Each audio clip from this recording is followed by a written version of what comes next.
আসসালামু আলাইকুম। আজ ৪ আগস্ট ২০২৪ খ্রিস্টাব্দ, ২০ শ্রাবণ ১৪৩১ বঙ্গাব্দ, ২৮ মহররম ১৪৪৬ হিজরি, রবিবার। সংবাদ পাঠ করছি মনির হোসেন কামাল। প্রথমেই শুনবেন সংবাদ শিরোনাম। নাশকতাকারীদের শক্ত হাতে দমনের নির্দেশ দিয়েছেন প্রধানমন্ত্রী। বিক্ষোভকারীদের উপর গুলি ছোড়া বন্ধের রিট খারিজ। বৈষম্য বিরোধী ছাত্র আন্দোলনের নতুন কর্মসূচি। বরগুনা জেলা প্রশাসনের আয়োজনে শান্তি সমাবেশ। ৪ সমুদ্র বন্দরে ৩ নম্বর সতর্ক সংকেত। মাইকিংয়ের রেকর্ড করা হয় লোকবেতারে। শুনলেন সংবাদ শিরোনাম, এবার বিস্তারিত। নাশকতাকারীদের শক্ত হাতে দমনের নির্দেশ দিয়েছেন প্রধানমন্ত্রী শেখ হাসিনা। আজ দুপুরে জাতীয় নিরাপত্তা কাউন্সিলের বৈঠকে তিনি এ নির্দেশ দিয়েছেন। শেখ হাসিনা বলেন, এখন যারা নাশকতা করছে তারা ছাত্র নয়, তারা সন্ত্রাসী। এই সন্ত্রাসীদের শক্ত হাতে দমন করার জন্য আমি দেশবাসীর প্রতি আহ্বান জানাই। এর আগে বেলা ১১টায় গণভবনে নিরাপত্তা সংক্রান্ত জাতীয় কমিটির সঙ্গে বৈঠক করেন শেখ হাসিনা।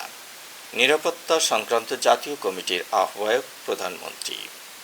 সংশ্লিষ্ট বিভিন্ন দপ্তরের মন্ত্রী, প্রতিমন্ত্রী, নিরাপত্তা উপদেষ্টা, সচিব, সেনা, নৌ, বিমান, পুলিশ, বিজিবি, কোস্টগার্ড, ফোর্সেস ইন্টেলিজেন্স ও এনএসআই এর প্রধানসহ এই কমিটির সদস্য ২৯ জন। আন্দোলনকারীদের বিক্ষোভ দমনে তাদের উপর সরাসরি গুলি না করার নির্দেশ চেয়ে করা রিট খারিজ করে দিয়েছেন আদালত। আজ সকাল ১১টায় বিচারপতি মোস্তফা জামান ইসলাম ও বিচারপতি মাসুদ হোসেনের বেঞ্চ এটি খারিজ করে দেন। আদালত বলেছেন, গুলি করার প্রয়োজন হলে সংবিধান ও আইন যথাযথভাবে মেনে করতে হবে। আন্দোলনকারীদের ওপর গুলি করার ক্ষেত্রে বাংলাদেশের পুলিশ, প্রবিধান, পিআরবি আইনশৃঙ্খলা বাহিনীকে কঠোরভাবে অনুসরণ করতে বলেছেন। পিআরবিতে বলা আছে, গুলি করার আগে পুলিশকে কয়েকটি ধাপ অনুসরণ করতে হয়। জীবন রক্ষার্থে সর্বশেষ ধাপ হিসেবে পুলিশ গুলি করতে পারবেন, তবে নির্বিচারে গুলি করা যাবে না। গত ২৯ জুলাই মঞ্জুর আল মতিন ও আইনুন নাহার সিদ্দিকা এই রিটটি করেছিলেন। কোটা সংস্কার আন্দোলনের প্ল্যাটফর্ম বৈষম্য বিরোধী ছাত্র আন্দোলন নতুন কর্মসূচি ঘোষণা করেছে। আগামীকাল শাহবাগ শহীদ মিনারে সমাবেশ এবং মঙ্গলবার লং মার্চ টু ঢাকার ডাক দিয়েছে তারা। দুপুরে বৈষম্য বিরোধী ছাত্র আন্দোলনের সমন্বয়ক নাহিদ ইসলাম এ কর্মসূচি ঘোষণা করেন। আজকের অসহযোগ কর্মসূচি চলাকালে বরিশাল সহ বিভিন্ন এলাকায় অনেক হতাহতের ঘটনা ঘটেছে। বরিশাল মহানগরের ১২ নম্বর ওয়ার্ড আওয়ামী লীগের সভাপতি টুটুল চৌধুরী নামে এক নেতাকে কুপিয়ে ও পিটিয়ে হত্যা করা হয়। নগরের করিমকুটির এলাকায় আন্দোলনকারীরা আকস্মিক হামলা চালায়। এ সময় সেখানে থাকা আওয়ামী লীগ ও ছাত্রলীগের নেতাকর্মীদের সঙ্গে আন্দোলনকারীদের সংঘর্ষ হয়। পরে আওয়ামী লীগ নেতা টুটুলকে কুপিয়ে ও ইট দিয়ে আঘাত করে রক্তাক্ত জখম করে। তাকে উদ্ধার করে হাসপাতালে নেওয়া হলে চিকিৎসক মৃত ঘোষণা করেন। এছাড়াও রংপুরে ২, মুন্সিগঞ্জে ২, বগুড়ায় ২, পাবনায় ৩, মাগুরায় ১, কুমিল্লায় ১, ফেনীতে ১ ও কিশোরগঞ্জে ১ জন নিহত হবার খবর জানা গেছে। হতাহতের সংখ্যা আরও বাড়তে পারে। দেশব্যাপী উদ্ভূত পরিস্থিতিতে বরগুনা জেলার আইনশৃঙ্খলা রক্ষা এবং শান্তিপূর্ণ পরিবেশ রক্ষা করার লক্ষ্যে আজ বেলা ১১টায় জেলা প্রশাসনের সুবর্ণ জয়ন্তী সম্মেলন কক্ষে শান্তি সমাবেশ করা হয়। বরগুনা জেলা প্রশাসন এ সমাবেশের আয়োজন করেন। সভাপতিত্ব করেন জেলা প্রশাসক মোহাম্মদ রফিকুল ইসলাম। সমাবেশে আলোচনা করেন পুলিশ সুপার মোহাম্মদ রাফিউল আলম, জেলা পরিষদের চেয়ারম্যান আলহাজ মোহাম্মদ জাহাঙ্গীর কবির, সরকারি কলেজের অধ্যক্ষ প্রফেসর ডক্টর মতিউর রহমান, পৌরসভার মেয়র অ্যাডভোকেট কামরুল আহসান মহারাজ, সাবেক জেলা মুক্তিযোদ্ধা কমান্ডার আলহাজ আব্দুর রশিদ মিয়া, জেলা এনজিও ফোরামের সভাপতি আব্দুল মুতালেব মৃধা, জেলা নাগরিক অধিকার সংরক্ষণ কমিটির সাধারণ সম্পাদক মনির হোসেন কামাল, বরগুনা প্রেস ক্লাবের সাবেক সভাপতি চিত্তরঞ্জন শীল, সাংবাদিক অ্যাডভোকেট সঞ্জীব দাস, জেলা বাস মালিক সমিতির সভাপতি গোলাম মোস্তফা কিসলু, জেলা সড়ক পরিবহন শ্রমিক ইউনিয়নের সভাপতি শাহাবুদ্দিন সাবু, ইউপি চেয়ারম্যান মনিরুজ্জামান নশা, আজিজুল হক স্বপন, নাসির উদ্দিন, জেলা ছাত্রলীগের সভাপতি রেজাউল করিম রেজা ও সাধারণ সম্পাদক তৌশিকুর রহমান ইমরান। সবাই শিক্ষা প্রতিষ্ঠান সহ বিভিন্ন পর্যায়ের অভিভাবকদের নিয়ে আরও সভা করার সিদ্ধান্ত হয়। মাইকিংয়ে রেকর্ড করা হয় লোকবেতারে। সুমধুর ও সুস্পষ্ট কণ্ঠে মাইকিংয়ের জন্য লোকবেতারের বিকল্প নেই। লোকবেতারের সাউন্ডপ্রুফ স্টুডিওতে করা হচ্ছে গান ও নাটকের রেকর্ড। সেই সাথে লোকবেতারে নামমাত্র টাকায় প্রচার করা হচ্ছে বিজ্ঞাপন।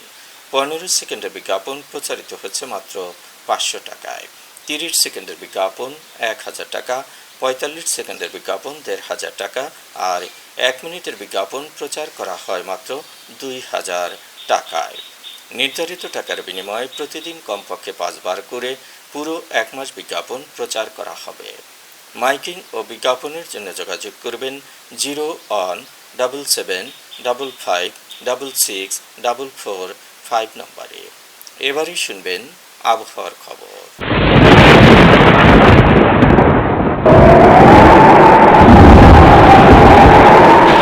উত্তর বঙ্গোপসাগর এবং তার কাছাকাছি এলাকায় অবস্থানরত লঘুচাপটি ঘনীভূত হয়ে সুস্পষ্ট লঘুচাপে পরিণত হয়েছে। চট্টগ্রাম, কক্সবাজার, মোংলা ও পায়রা সমুদ্র বন্দরকে 3 নম্বর স্থানীয় সতর্ক সংকেত দেখাতে বলা হয়েছে। সেই সঙ্গে উত্তর বঙ্গোপসাগরে অবস্থানরত মাছ ধরার নৌকা ও ট্রলারগুলোকে পরবর্তী নির্দেশ না দেওয়া পর্যন্ত উপকূলের কাছাকাছি এসে সাবধানে চলাচল করতে বলা হয়েছে। মৌসুমী বায়ুর অক্ষ পাঞ্জাব, হরিয়ানা, উত্তরপ্রদেশ, বিহার, পশ্চিমবঙ্গ ও বাংলাদেশের মধ্যাঞ্চল হয়ে আসাম পর্যন্ত বিস্তৃত রয়েছে। এর একটি বর্ধিত অংশ উত্তর বঙ্গোপসাগর পর্যন্ত বিস্তৃত। মৌসুমী বায়ু বাংলাদেশের উপর সক্রিয় এবং উত্তর বঙ্গোপসাগরে মাঝারি থেকে প্রবল অবস্থায় রয়েছে। ঢাকা, রংপুর, রাজশাহী, ময়মনসিংহ, খুলনা, বরিশাল, চট্টগ্রাম ও সিলেট বিভাগের কোনো কোনো জায়গায় অস্থায়ীভাবে দমকা হওয়া সহ হালকা থেকে মাঝারি ধরনের বৃষ্টি অথবা বজ্রসহ বৃষ্টি হতে পারে। সেই সাথে দেশের কোথাও কোথাও মাঝারি থেকে অতি ভারী বর্ষণ হতে পারে।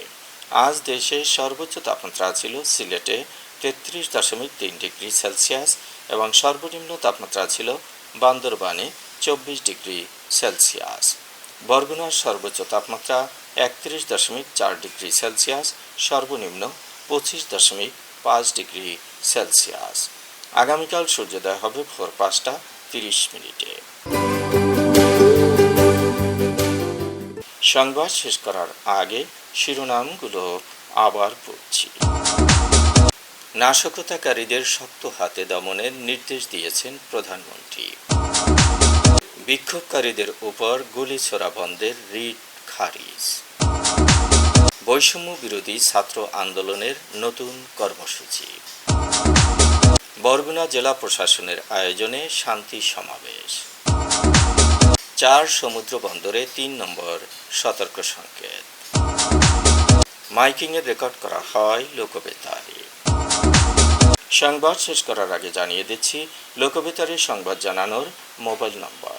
আপনার এলাকার গুরুত্বপূর্ণ সংবাদ জানাতে ফোন করুন 0-17755664445 নম্বরে।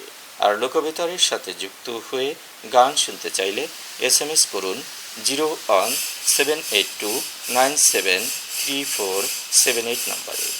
মোবাইল করবেন 01959438545 নম্বরে। বিশ্বের সব জায়গা থেকেই শুনতে পারবেন লোকবেতার। লোকবেতার fm.org ওয়েবসাইটের মাধ্যমে শুনুন সরাসরি অনুষ্ঠান। সংবাদ পাঠ এখানেই শেষ করছি।